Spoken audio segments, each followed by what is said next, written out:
बेड़ा दिनों खेत का बेड़ा खेती खाए, तीनों लोक संशय पड़ा, काहीं कहूँ समझाए। अगर समझो ना, मन बड़ा उपयोगी है हमारा मन एक रडार यंत्र है। अब रडार यंत्र के बारे में मुझे कुछ बताने की जरूरत नहीं। तो हमारा मन भी एक रडार यंत्र है, जिससे तुमको सब तरफ की झलकें मिलती है। बड़ा उपयोगी है, लेकिन समझदार के हाथ में है तो ठीक, लेकिन ना समझ के हाथ में है तो बड़ा खतरा है। ना समझ मन का उपयोग ही नहीं कर पाता, मन ही उसका उपयोग करता है। गुलाम मालिक हो जाता है और मालिक गुलाम हो जाता है। यही तुम्हारी दशा है। गृहस्थ की यही परिभाषा मेरे हिसाब से है। जिसकी बाढ़ खेत को खा गई, और सन्यासी की मेरी यह परिभाषा है, खेत खेत है, बाढ़ बाढ़ है। न तो खेत बाढ़ को खाएगा, न बाढ़ खेत को खाएगी, क्योंकि दोनों जरूरत है। बाढ़ चाहिए, सुरक्षा चाहिए खेत को। तो बाढ़ की तरफ मन बड़ा उपयोगी है, उसकी जीवन में बड़ी जरूरत है, लेकिन रुक जाने की समझ हो जानी चाहिए। कहां रुके? धन आवश्यक है, लेकिन धन को ही इकट्ठा करते रहेंगे तो एक पागलपन है। मकान भी जरूरी है, ओके, लेकिन जीवन भर मकान बनाते रहेंगे और मकान में रहने की सुविधा ना हो, मिल पाए समय पर, और जीवन गंवा दे तो क्या है? पागलपन। कपड़े भी चाहिए, ठीक है, ले लो कपड़े, लेकिन 500 1000 पहन सकते हो उतने, एक बार पहन लिया फेंक दिया, वो भी पागलपन है।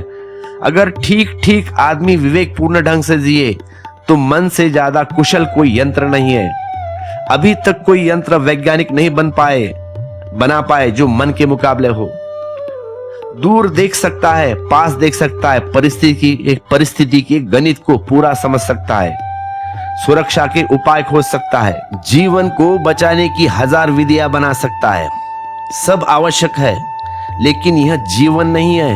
द्वार पर आप एक द्वारपाल को खड़ा कर देते हैं, जरूरी है, लेकिन आप खुद ही द्वारपाल की तरह खड़े रहे हैं, तो यह पागलपन है। फिर किसकी रक्षा कर रहे हो? लोग अक्सर जीवन की व्यवस्था जुटाने में ही जीवन को गवा देते हैं। जीने का तो मौका नहीं आ पाता। तुम रोज टालते चले जाते हो कि कल कल कल के लिए इंतजाम। वह इंतजाम कभी पूरा होता नहीं। जियोगे कैसे मेरे भाई? ध्यान रहे, जिसे जीना है उसे अधूरे इंतजाम में जीने की कला खोजनी पड़ेगी। इंतजाम तो कभी पूरा होगा ही नहीं, क्योंकि मन बताया जाएगा यह त्रुटि है, यह त्रुटि है, यह गलत है, ऐसा करो वैसा करो। मन सूचनाएं दिए चला जाता है कि अभी रहते वक्त सब करो, नहीं तो बाद में क्या करोगे। अगर मन की मानते चले तो तुम्हारे जीवन जीने का अवसर न मिलेगा। तो जीवन छोटा है मेरे भाई, मन की कामनाओं का कोई अंत नहीं, आवश्यकताएं सीमित है, वे सब पूरी हो सकती है, ये तुम्हारे ऊपर है। अब यह बड़ी मजेदार घटना घटती है, या तो आदमी आवश्यकताओं को वासना बना लेता है, तब उनका कोई अंत नहीं है, और जब इससे परेशान हो जाता है तो आवश्यकताओं को भी काटने में लग जाता है, और उसका भी कोई अंत नहीं है।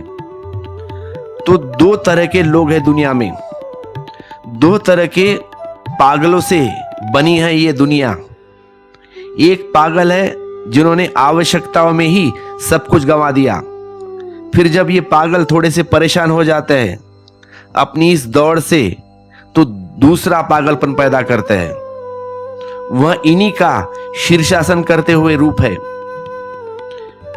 आवश्यकताओं को काटने में लग जाते हैं। फिर वापस वह बराबर भोजन न करेंगे, उपवास करेंगे। या तो तुम भोजन ही भोजन करोगे, या तो तुम उपवास ही उपवास करोगे। क्या बीच में तुम्हारे रुकने का कोई भी उपाय नहीं है? क्या संतुलन असंभव है? पागल के भी अपने तर्क होते हैं, पागल भी बड़ा संगत होते हैं अपने तर्कों में, और एक बार तुमने मन के तर्क को मानना शुरू कर दिया तो पागलपन बदलेगा, एक पागलपन से दूसरे पागलपन, लेकिन तर्क वही रहेगा। क्या है तर्क मन का? मन का तर्क यह है कि जब एक बार भोजन करने से ऐसा मजा आता है तो 20 बार करने से 20 गुना आएगा ना। गणित सीधा साफ है। लेकिन जिंदगी अगर गणित होती तो सब ठीक होता। जिंदगी गणित नहीं है। एक बार भोजन करने से फायदा होता है, लेकिन 20 बार भोजन करने से 20 गुना फायदा नहीं होता, नुकसान ही होता है।